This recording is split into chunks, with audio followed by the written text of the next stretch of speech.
지난주 수요일 날 저희 방송을 보신 분들이라면 아, 저런 내용이 있었구나라는 것은 이해를 하셨을 것 같고, 그쵸. 근데 이제 실제로 발표된 내용을 보면 우리가 생각했던 것보다는 약한 부분도 있고, 그리고 그 이후에 진행된 것들도 업데이트가 필요해요. 그래서 그 내용에 대해서 설명을 좀 은기환 매니저가 해주실 겁니다. 네. 그럼 제가 이제 전화 연결을 하도록 할게요. 어우, 기대되는데요? 네, 이런 게 새로운 시도니까 또 긴장이 네. 되잖아요. 어우, 좋아요. 바로 받을지 어쩔지 모르겠지만, 네. 음? 네, 은기환 매니저님, 아, 예, 안녕하세요. 네, 혹시 반갑습니다. 들으시는 분들 혹시 잘 들리시는지 채팅창에다가 잘 들리신다고 네. 말씀 한번 해주시면 네, 좋겠고요. 알려주세요, 여러분. 네, 잘 들리시나요? 네, 잘 들리는 것 같습니다, 저희는. 네. 우선 제가 질문을 먼저 드리면, 지난주에 말씀해 주셨던 내용하고 달라진 부분이 있다고 해서 AS를 하고 싶다고 하셨거든요. 그래서 어떤 내용인지, 네, 어떤 내용인지 좀 말씀해 주시죠. 그렇죠. 지난주 이제 방송했던 시점이 네, 유로 탄소 국경 조정 메커니즘 발표 거의 한 몇 시간 전이었잖아요. 맞습니다. 네. 그렇다 보니까 제가 이제 말씀드렸던 시간 기준에서는 한 달 전에 나왔던 그 유출된 초안을 기준으로 말씀을 드렸었던 건데, 네, 결과적으로 이제 차이가 나는 거는 초안과 최종 이번에 발의한 내용의 차이가라고 이제 봐주시면 될 것 같습니다. 아, 초안하고 최종 네. 발의는 차이가 있었다. 네, 예, 그렇게 보면 되고요. 가장 큰 거는 두 가지인데요. 네, 첫 번째는 이제 일단 시기가 원래 23년에는 부분 적용하고 26년에 전면 적용하겠다라고 해서 부분 적용되는 5개 품목에 대해서 부과가 되는 것으로 알고 있었는데, 네, 이게 이제 26년부터 시행이 되는 것이고 23년부터 25년까지는 이행 기간이라고 해서 네. 보고 의무만 있고 배출권을 살 필요는 없는, 그렇게 정도로 좀 약간 시기가 후퇴가 되었다. 조금 약하다는 느낌이 좀 드네요. 우리가 걱정했던 것에 비해서는. 예, 그러니까 뭐 이거를 이제 부담하는 회사 입장에서는 좀 준비할 수 있는 시간이 시간적 이런 여유를 식으로 확보했다. 좋은 거지만 사실 좀 빠르게 기후위기 대응을 해야 된다라는 관점에서는 조금 아쉬운 점이 분명히 있고요. 네, 제가 이제 당시에 뭐 이거를 바이오 주식으로 비유하면 뭐 임상 일상을 시작하는 것의 의미로 이해한다, 뭐 이렇게 말씀을 드렸었잖아요. 네, 그러니까 이제 임상 일상, 유럽 임상 일상이 1.5년 뒤, 그러니까 한 1년 반 뒤에 시작될 줄 알았는데 이게 4년 반으로 밀린 거 정도의 그런 좀 그런 정도 영향이다. 네, 이렇게 정리가 되고, 네, 이게 평소에 말씀해 주셨던 뭐 예를 들어 좌초 기업 밸류에이션에 뭐 이 정도의 영향은 좀 감안해 주셔야 되지 않을까 싶습니다. 알겠습니다. 예. 그런 부분이 있었고 또 하나가 또 차이가 예. 있었다고? 네, 네, 이게 조금 더 저는 더 아쉬움이 큰데요. 그 전력 부분 간접 배출도 포함이 되어 있는 걸로 알고 있었는데, 네, 이게 빠졌습니다. 그러니까 그 배출량을 측정할 때 기업이 공장에서 직접 배출하는 온실가스가 있고, 네, 공장에서 사용한 전기가 있을 거잖아요. 네, 네. 그 전기를 만들 때 배출되는 온실가스도 있습니다. 그러니까 석탄 발전에서 쓴 전기가 있으면 그 석탄 발전에서 배출된 양을 이제 간접 배출로 보는 것인데, 네. 이게 빠졌으니까 그러니까 뭐 아무래도 직접 배출, 간접 배출 포함된 것보다는 이 부가 의무가 있는 배출량이 좀 줄어들었다, 이렇게 볼 수가 있습니다. 네. 네. 알겠습니다. 그러면 이제 좀 그 두 가지 측면에서는 이제 기후를 빨리 대응해야 된다라는 그런 분들 입장에서는 네네네. 좀 아쉬운 느낌인데, 사실 예, 이제 네네. CBAM 발표 직후에 각국 정부의 반응들이 또 생각보다는 또 세게 나와서 이거는 뭐지? 아, 예. 이런 생각도 좀 듭니다. 네네, 그렇습니까? 이거 하나만 집중해서 보면 좀 아쉬움이 있지만 초안보다. 네. 근데 이게 좀 시야를 넓게 봐서 전 세계적으로 어떻게 판이 돌아가는지를 좀 보자라고 하면, 네. 중국에서 그 다음날 탄소 배출권 거래제가 통합되면서 약간 규모가 커진 것으로 좀 시작이 됐고요. 네. 중국이 이렇게 한 이유는 자체 내 탄소 배출권에서 비용을 부과시키면 유럽에는 내지 않아도 되거든요. 네. 그만큼은. 그러니까 유럽에서 내야 될 양이 100이라고 하는데 거기에 해당하는 것을 중국에서 이미 뭐 30, 40 이상 냈다라고 하면 유럽엔 좀 덜 낼 수 있는 거잖아요. 네. 그렇기 때문에 중국 입장에서는 뭐 어떻게 보면 당연하게 이미 이 제도를 좀 정비할 필요가 있어서 이게 좀 강화되었다라고 볼 수가 있고요. 네, 중국은 그렇고 제가 이따가도 설명드릴 거예요. 그리고 예, 예. 그리고 이제 미국도 거의 일주일 만에 미국 상원의회에서 이 탄소 국경세 이건 보더 카본 텍스라고 하는 부과하는 게 발의가 되었고 이게 아직 뭐 백악관의 공식 입장이 나온 건 없습니다만 이제 바이든 대통령이 후보 시절에 공약을 했던 바이기도 하고 찬성하는 입장이어서 아마 민주당은 또 이거를 좀 적극적으로 주장을 하고 좀 이끌어 가려고 할 것 같습니다. 네, 알겠습니다. 그러면 뭐 이 정도면 AS 괜찮은 것 같아요. 충분히. 일단 좋습니다. 말씀해 주셨던 거에 차이가 두 가지가 있어서 다소 아쉬운 부분이 있었지만 각국 정부 반응을 보면 실망하긴 이르다. 이런 방향으로 계속 갈 것 같다. 이렇게 정리하면 될까요? 네. 예, 비율을 다시 바이오로 하자면 네. 유럽 일상은 조금 지연됐지만 미국이 이제 시작할 예정이고 중국도 이제 막 시작할 예정이니까 오히려 확대되는 게 분명히 있고 아마 이런 게 좀 응축이 돼서 11월에 있을 COP26이라고 하는 그 회의 때 네. 기후변화 당사국 총회 회의 때 조금 더 이 논의가 무르익지 않을까라고 생각을 합니다. 좀 지켜봐야 될 것 같습니다. 네. 알겠습니다. 네, 오늘 전화 연결 최초 시도인데 성공적으로 잘 된 것 같습니다. 그러니까요. 네, PD님이 웃으시는 거 보니까 잘 된 것 같아요. 네. 네, 감사합니다. 고맙습니다. 댓글에 조금 더 얘기할게요. 네, 댓글로도 계속 소통해 주시고요. 감사합니다. 네, 예, 고맙습니다. 네. 어때요? 괜찮아요? 아니 AS가 되니까 일단 네. 사실은 저도 이제 관심 있게 보긴 했는데 해석을 곁들이는 거랑 기사로 쫓아가는 거랑은 좀 달라서 기사로 이렇게 나온 내용보다는 훨씬 더 자세하게 네. 얘기를 해주신 것 같고 뭐 직접 투자를 하시는 입장에서는 이런 부분은 아쉽고 이런 부분은 또 좋다 뭐 이런 식으로까지 설명을 해주셨으니까 좀 이해는 되셨을 것 같고 맞아요. 제가 그 부분에 대해서 조금만 더 추가 설명을 하면서 네. 마무리를 하도록 할게요. 네. 자, 저희 SK증권 저희가 SK증권 뭐 홍보는 아니지만 뭐 저희 팀원들이 지금 요새 열심히 하고 있어서 예. 팀원들이 쓴 보고서 중에 이제 SG 워너비 요새 뭐 이제 뭐 다른 워너비가 또 있긴 하지만 네. MSG 워너비가 아니고 ESG 워너비로 해서 네. 제가 위클리로 자료를 쓰고 있습니다. 여기 박기현 연구원이 쓰는 내용인데 아까 그 은기환 매니저가 또 얘기했던 중국에서도 지금 탄소 배출권이 거래가 돼요. 근데 이 그림은 뭐냐면 각 지역마다 거래되는 가격이 다 다릅니다. 그래서 거래소들이 다 지역마다 천차만별로 이렇게 돼 있으니까 그러게요. 이게 뭐야 도대체 뭐 대대로 되는 거야 이런 생각을 할 수 있는데 지난주 16일 날 탄소국경 조정세가 발표된 그 다음 날이죠. 이게 통합되는 안이 발표가 됐어요. 네. 그래서 통합이 되면 굉장히 큰 규모의 탄소 배출 거래소가 연 거다. 그리고 전 세계에서 가장 큰 거래소가 열린다라는 의미가 있고요. 이 내용들을 보면은 거래액이 보면요. 광둥성이라는 지역 그리고 후베이성이라는 지역에서 굉장히 많이 거래되고 있다라는 것을 보실 수가 있습니다. 네. 이것을 보고 우리가 알 수 있는 거는 뭐냐면은 아직은 중국에서 탄소를 거래하는 사람들, 즉 탄소를 사는 사람들은 왜 사냐? 내가 탄소를 배출할 것 같은 회사들만 삽니다.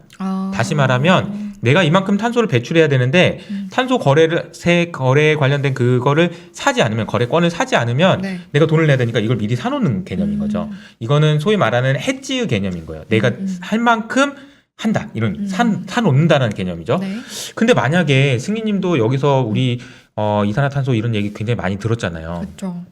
사고 싶지 않아요? 탄소? 가격이 올라가지 않을까요? 막 이제 그렇겠죠? 네. 분위기로 보면은 가급적이면 저런 거 사고 싶잖아요. 이거를 우리가 크게 두 가지로 나눌 수 있어요. 필요에 의해서 사는 해지 수요랑 투기 수요. 투기 수요는 지금 중국에서 허용을 안 해주고 있는 거예요. 네. 근데 만약에 이제 이런 부분들이 차츰 허용이 되게 되면 탄소의 가격은 매우 올라갈 가능성이 매우 높다 이렇게 볼 수 있다는 거죠. 우리가 이제 투자와 관점에서는 탄소에 대한 관심은 지금부터 시작이다. 지금부터 계속해서 높아질 수밖에 없고 탄소의 가격이 높아지는 것을 통해서 얻을 수 있는 정말 많은 아이디어들이 이제 나올 거다 이런 생각을 좀 말씀을 좀 드리고요. 네. 두 번째는 이것도 이제 좀 재밌는 얘기예요. 우리 이제 이거는 한대훈 연구원이 오늘 이제 저희 스크린을 통해서 저희 SK증권 지난번에도 한번 나오신 적이 있죠. 네네. 오늘 밤에 열린 비월드라는 겁니다. 비월드는 뭐냐면은 왼쪽에 이제 잭도시 그리고 중간에 이제 캐시우드 그리고 이제 오른쪽에 앨런 머스크입니다. 네. 굉장히 유명하신 분들이죠. 이 세 분이 오늘 밤에 이제 모여요. 여러 가지 얘기를 할 텐데 네. 그 주제 중에 하나가 아마 비트코인에 대한 얘기가 나올 겁니다. 오. 기억을 해보시면은 비트코인 관련해서 일론 머스크가 여러 가지 많은 일들을 저질렀죠. 우리가 테슬라를 비트코인으로 결제할 수 있도록 해주겠다라고 해서 비트코인이 많이 올랐는데 또 그걸 취소했어요. 근데 취소했던 이유가 기후 위기 때문에. 그래서 이 비트코인이 기후 위기의 주범이 되는 것 같아서 뭐 이런 류의 얘기를 했단 말이에요. 그렇죠. 그러니까 다시 말하면은 비트코인을 채굴하는데 전기를 너무 많이 사용하다 보니 이런 부분들 때문에 나는 부담이 돼서 비트코인은 결제 안 하도록 할 거다. 다만 여기서 단서를 잡았는데 만약에 비트코인 채굴을 친환경으로 한다면 나는 다시 바꿀 생각이 있다라는 얘기를 했거든요. 네네. 근데 그 얘기를 했는데 잭도시하고 캐시우드가 한 2달 전쯤에 아 그래? 비트코인이 친환경이야. 비트코인이 앞으로 재생에너지를 더 투자를 할 수 있는데 유인이 될 수 있는 수단으로 활용될 수도 있어 라는 얘기를 백서를 썼어요. 근데 그 내용을 가지고 이제 오늘 밤에 이제 디베이트가 붙는 겁니다. 이게 네. 저희는 저같이 이렇게 관심 있는 사람들 입장에서는 너무 재미있는 싸움터예요. 너무 흥미롭죠. 지금 네. 이건 안 된다. 아. 도지코인만 된다라고 했던 사람하고 아니야 비트코인도 나중에 결국은 친환경이 될 거야. 근데 친환경이 어떻게 되는 거예요? 비트코인이? 이게 좀 이해가 안 되잖아요. 비트코인. 그러니까요. 친환경 그러니까 이제 신재생 에너지의 특징은 뭐 여러 다른 발전과 다르게 산발적으로 너무 그 발전이 많이 되다 보니까 이걸 저장해야 될 공간이 되게 꼭 필요해요. 네. 저장 공간이 꼭 필요한데 그 저장 공간을 비트코인을 활용하자라는 개념이에요. 그러니까 남는 에너지가 있으면 그걸 안 된단 말이에요. 근데 남는 에너지를 뭐 수소에 저장해 놓을 수도 있고 비트코인으로 저장해 놓을 수도 있고 근데 비트코인을 채굴하는데 사용을 하게 되면 비트코인을 채굴할 때 친환경으로 하는 거 아니냐라는 겁니다. 그래서 그 비트코인을 채굴할 수 있는 친환경 기술이 개발만 된다면 친환경 투자를 많이 하겠죠. 이걸로 통해서 비트코인을 벌 수만 있다면 나는 투자를 많이 하겠다라는 그렇겠죠? 투자 유인이라는 측면에서 활용될 수 있다라는 아이디어를 냈고요. 그 구체적인 내용들을 오늘 밤에 아마 얘기를 할 것 같습니다. 그러니까 이게 이런 내용이 나오면 야 드디어 비트코인이 오르겠구나 이런 생각을 하시면 안 되고 저는 다만 이제 이게 왜 이런 내용을 말씀을 드리냐면 자 비트코인조차도 친환경이냐 아니냐를 가지고 싸우고 있다. 그러니까 지금 우리가 이 시대를 보는 여러 가지 그 굉장히 중요한 틀 중에 하나가 기후라는 것이 너무 중요한 틀이어서 그러네요. 모든 것에서 안 들어가는 것이 없다. 어디를 가도 야 너 기후 왜 여기 또 나왔어? 막 이런 얘기들이 계속 반복된다라는 말씀을 좀 드리겠습니다. 네. 자 그리고 이제 하나 더 말씀드리고 마무리를 할게요. 네.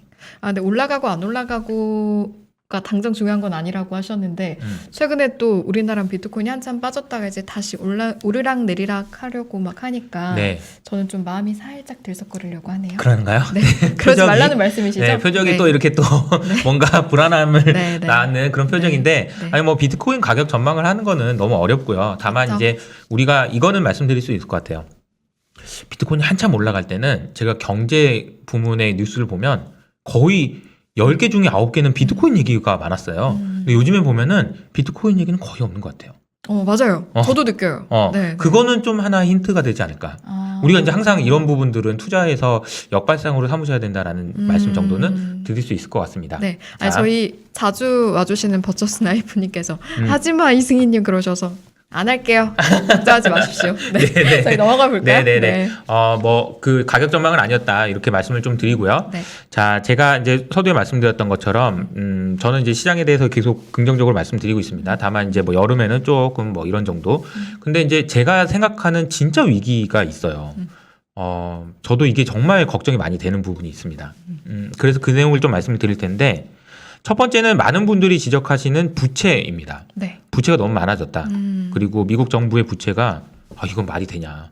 부채 한도가 22조인데 28조 달러나 지금 국채가 있다니 말이 안 된다. 이런 말씀하시지만 저는 단언컨대 부채는 문제가 안 된다. 그래요? 네. 부채가 문제가 됐으면 이미 문제가 됐어야 되고 이 시스템 자체가 말이 안 되는 거예요. 제 그림으로 설명을 좀 드려볼게요. 네. 지금 전 세계에 있는 금의 양이 한 11조 달러 정도 됩니다. 이 그림을 보시면 11조 달러 정도 돼요. 그런데 쭉 보시면 연준의 자산은 이제 8조 달러 정도 되고요. 뭐 이렇게 쭉 써 있습니다. 근데 맨 오른쪽에 보시면은 주식 시장이 한 90조에서 100조 달러 정도 되고요. 네. 근데 이제 90조, 100조 그러면 감이 안 오니까 미국의 GDP가 20조 달러예요. 맨 오른쪽에 글로벌 뎁트 네네네네네. 250조 달러입니다. 아, 이 정도면 너무 그렇게 심한 거 말씀하시니까. 이게 너무 심한 거 아닌가? 네. 만약에 이게 너무 심해가지고 빠져야 되면 이미 빠졌어야죠. 이미 빠졌어야 되는 거예요. 그러니까 제가 이제 말씀드리는 거는 자 이런 겁니다. 여기를 한번 보세요. 자 부채라는 거는 영어로는 liability입니다. liability는 뭐냐면은 번역을 하면은 의무예요. 제가 승희님한테 100만 원을 빌렸어요. 네. 그럼 저는 뭐가 생기는 거죠? 부채가 생기는 겁니다. 그리고 이거는 바른 말로 표현하면 뭐냐면 제가 승희님한테 100만 원을 갚아야 되는 의무가 생기는 겁니다. 그러면 반대쪽에서는 뭐가 생겼죠? 승희님은 저한테 100만 원을 주면서 뭐라고 썼나요? 돌려받아야 할 권리가 생기는 권리가 건가요? 생기는 거죠. 네. 또 하나는 왜 그 권리가 생겼냐를 생각을 하면 믿기 때문에. 믿기 때문에. 크레딧입니다. 그래서 승희님이 저한테 주면서 100만 원이라는 크레딧이 만들어진 거예요. 부채가 커지는 만큼 다른 한편에서는 반드시 크레딧이 생깁니다. 네. 믿는 만큼 빌려주는 거예요. 근데 만약에 과거에 우리가 기술의 발전이 없었을 때 승희님 보세요. 저 뭐 알지도 못하잖아. 근데 100만 원 빌려주겠어요 저한테? 안 빌려주지. 네. 그런데 지금은 빌려달라면 빌려줄 수도 있겠죠. 왜냐하면 연결돼 있으니까. 이게 기술이라는 걸 통해서 연결돼 있는 것을 통해서 크레딧이 늘어난다. 그 부분이 분명히 있다라는 거를 네. 말씀을 드리는데 근데 이제 문제는 뭐냐면 이 크레딧 사이드, 즉 다시 말하면 부채 사이드가 이렇게 커지고 있잖아요. 이쪽 사이드도 엄청 커지고 있는데 이 부분에서 상당 부분이 무형자산이에요. 안 보이는 무형자산 쪽으로 투자가 굉장히 많이 들었어요. 네네. 다시 말하면 단적인 예로 말씀드려 볼까요? 야놀자 얼마 전에 2조를 투자받았다는 얘기 나왔죠. 2조. 투자가 야놀자에 뭐가 있나요? 야놀자를 뭘 믿고 지금 어떤 것을 크레딧을 두고 손정희 회장이 투자를 했을까요? 안 보여요. 무형자산입니다. 그렇죠. 그러니까 이제 이런 부분은 여러분이 생각하셨을 때 저는 이제 가장 크게 걱정하는 건 뭐냐면 이 무형자산이 꺼지게 되면 크레딧이 망가지잖아요. 네. 이게 부채가 커졌기 때문에 망가지는 게 아니고 부채가 커지는 만큼 반드시 크레딧은 커지는데 크레딧이 망가지는 순간 부채도 문제가 되는 거예요. 이게 먼저고 이게 나중입니다. 네. 근데 이게 문제가 되는지가 언제가 되는지를 생각을 하는 것이 큰 위기가 언제 올지를 생각하는데 굉장히 중요하다. 그러니까 제가 이제 무형자산 중요합니다 얘기해서 모든 무형자산 다 좋고 이렇다라는 얘기는 절대 아니고요. 네. 이 부분에서 제가 꼭 말씀드리고 싶은 거는 여러 가지 그 투자와 관련된 얘기들이 많이 있지만 무형자산이 혹시 문제가 될 경우에 걱정된다라는 건데 이 그림을 한번 보시면요. 과거의 금융위기 시대에 2008년 금융위기 때 자, 미국 은행들을 쭉 조사를 해봤어요. 미국 은행들이 들고 있는 유동성 자산. 유동성 자산이라는 거는 오늘 이제 구경의 연구원이 은행 담당이신데 네. 번데기 앞에서 제가 주름을 조금만 잡아보면 미국에 있는 은행들이 가지고 있는 유동자산, 그러니까 다 언제든지 예금 돌려주세요라고 하면은 팔 수 있는 자산의 비중이 여기 보시면 3%까지 낮아졌어요. 그러니까 얘네들이 뭐 했냐면 모기지 담보대출 뭐 이런 것 당장 팔 수 없는 것들 그런 것만 잔뜩 들고 있다가 위기가 오니까 그냥 철썩 주저앉은 거예요. 그래서 시티가 가격이 1달러까지 빠지고 막 이런 일이 벌어졌습니다. 그런데 이제 지금은 어떠냐면 이 비중이 굉장히 빠르게 올라갔습니다. 그리고 이번 그 금융위기를 극복한 이후로 은행들은 대출을 안 해줬어요, 많이. 왜 안 해줬냐? 무형자산에만 대출해줘야 되는데 얘네들은 담보를 잡을 수가 없는 거예요, 무형자산. 야놀자에 만약에 은행에서 대출해달라고 하면 어떻게 되겠어요? 대출을 해주겠습니까? 안 해주죠. 그럼 그 대출은 다 누가 해줬냐? 펀드들이 해줬습니다, 펀드들이. 그러니까 수많은 펀드들이 이거는 이제 뭐 회사채의 비중인데요. 네. 이것뿐만 아니라 정말 많은 펀드들이 이런 투자를 했어요. 대표적인 게 이제 비전 펀드들이 될 거고 이런 펀드들이 문제가 되면 만약에 혹시 돈 내놓으세요. 그러면은 손정희 회장이 그래요?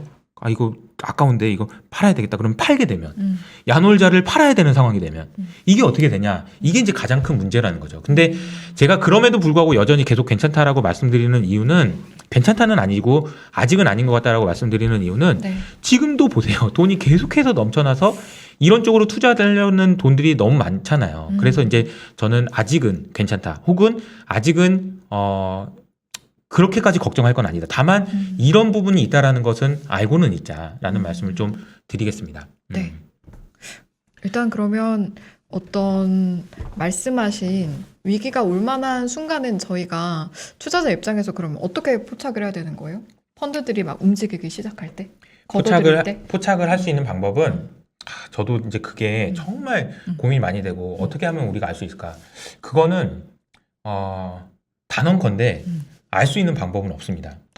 만약에 그렇군요. 그게 알 수 있다라고 얘기하는 사람은 제가 보기엔 사기꾼이에요. 그런 사람은 어디 있어? 그거는 거짓말입니다. 그런 거는 진짜 그건 아닌 거예요. 네. 그렇지만 그냥 다양하게 추정을 해보는 거죠. 아, 이게 이렇게 되면, 그러니까 사고 실험이라고 하잖아요. 흔히 아, 이렇게 되면 어떻게 될까? 이렇게 되면 문제가 생기지 않을까? 이런 생각은 할 수 있지만, 자, 언제 어느 시점에 이거는 이거 사이비도 그런 사이비가 없는 거죠. 저는 그렇게 생각을 하고요. 네. 그 시점은 알 수가 없어요. 다만 과거에 비해서 밸류에이션이 얼마나 높아졌는지 이런 것들을 보면서 체크를 할 수 있는데. 지금 제가 보면은 여러 가지 밸류에이션 측면에서 보면 네. 미국의 이제 이 그림은 뭐냐면은 PSR이라는 밸류에이션 지표인데요. 저는 이제 PER보다 PSR이 밸류에이션 거품을 측정하는 데는 더 좋은 지표라고 생각을 하는 게 네. PSR이 7배가 넘었어요. 그래서 지금 상황이 분명한 거는 닷컴 버블보다 가격은 더 높습니다. 그러면 이제 곧 큰일 났다. 이렇게 얘기하시는 분이 많지만 이것만 가지고 생각할 수는 없어요. 근데 왜냐하면 왜 이 기업들이 PSR이 저렇게 높아졌는지에 대한 고민을 하셔야 된다는 얘기죠. 그 고민까지는 이제 제가 다음 시간에 또 네. 말씀을 드리는 걸로 하고 이 고민이 우리가 시장이 언제 끝날지에 대해서 키포인트가 될 것 같다라는 말씀을 좀 드리겠습니다. 네. 그리고 이제 또 하나 마지막으로 말씀드리면 우리 SK증권 저희 팀에 신얼 연구원이라는 분이 있어요. 네. 이분은 지금 얼굴을 담당한다고 그래가지고 신얼인데 그래서 신얼. 네, 그래서 한번 신얼. 모시죠. 그래서 이분을 한번 모시겠다라는 네네네네. 예고편을 제가 그러신 오늘 이제 거예요? 쓴 보고서인데 이게 보고서가 상당히 좀 제목이 재밌어요. 금융안전보고서라는 거는 원래 ECB, 연준, 한국은행 이런 데서나 쓰는 건데 네. 본인이 한번 써보겠다고. 그래서 금융안전보고서를 썼는데 네. 리서치 센터가 쓰는 금융안전보고서예요. 그래서 여기 내용에 재미있게도 부동산을 넣습니다. 그래서 부동산 얘기까지 해가지고 다음에 한번 기회가 돼서 기회가 되면. 한번 모셔보는 걸로 하겠습니다. 네. 1부는 이 정도로 마무리를 하겠습니다. 네.